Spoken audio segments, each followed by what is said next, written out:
আসসালামু আলাইকুম। আজকে আমি মজার একটা তালের বড়া নিয়ে চলে আসছি। এটা বানানো খুবই সহজ, খেতেও অনেক মজা হয়, ঝটপট। এটা হচ্ছে 30 মিনিটে একদম রেডি হয়ে প্লেটে চলে আসে। এটা খেতে অনেক মজা হয়, বানাতেও অনেক সহজ। এটা বানানোর জন্য আমি তালের রস নিয়েছি। আমি গত ভিডিওতে দেখিয়েছি কিভাবে তাল থেকে রস ছাড়ানো হয়। এখন আমি ওই রস দিয়ে আমি এখন পিঠা বানাবো। এখানে দিয়ে দিছি আমি 3 চামচ পরিমাণ, মানে 3 কাপই বলতে পারেন, ময়দা। এখন সবগুলো ভালোভাবে মিক্স করে নেব।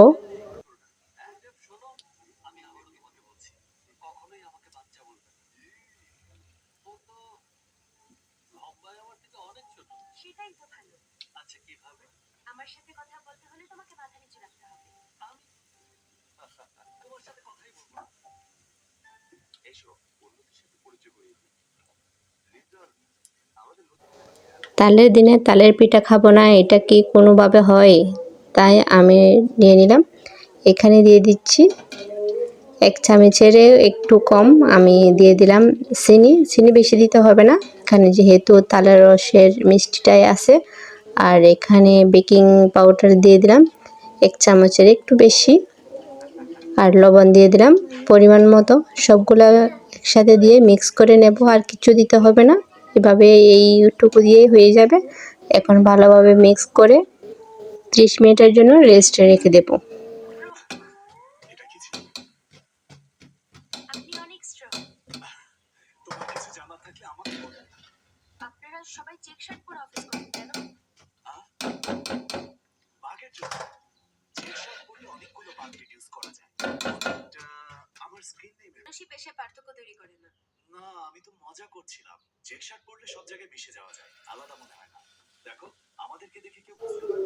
দেখেন ব্যাটারটা কীরকম পাতলা বা ঘন রেখেছি। এই পর্যায়ে রাখতে হবে, বেশি পাতলা হলেও হবে না, আর ঘন হলেও শক্ত হয়ে যাবে।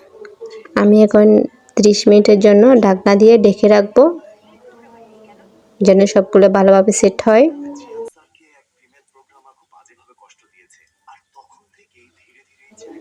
চলে আসলাম 30 মিনিট পর।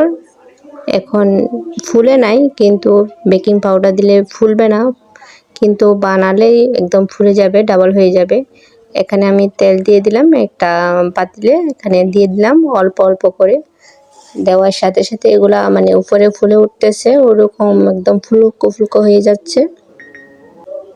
চুলার আঁচটা একদম কম দিতে হবে, মিডিয়ামের চেয়েও একদম কম দিতে হবে, না হলে ফুলে যাবে। এগুলা একদম পাতলা, মানে দেওয়ার সাথে সাথে উপরে ভেসে উঠতেছে, আর সাথে সাথে কালার চলে আসতেছে। সেই জন্য আমি ছোট ছোট করে দিলাম।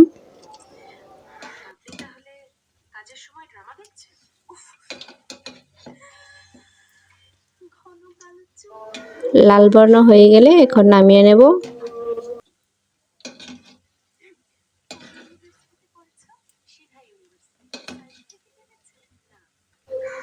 এক ব্যাচ হয়ে যাওয়ার পর আমি এখন দিয়ে দেব আরেক ব্যাচ। দেখুন, এখন তো দেওয়ার সাথে সাথে ফুলে উঠে যাচ্ছে, এইরকম একদম সফট সফট হচ্ছে। এই পিঠাটা যত বানাই ততই বানাতে মন চায়। এখন এই পিঠাগুলা একদম সুন্দর সুন্দর হয়, আপনারাও ট্রাই করবেন।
তুই পারবি, সাবধানে।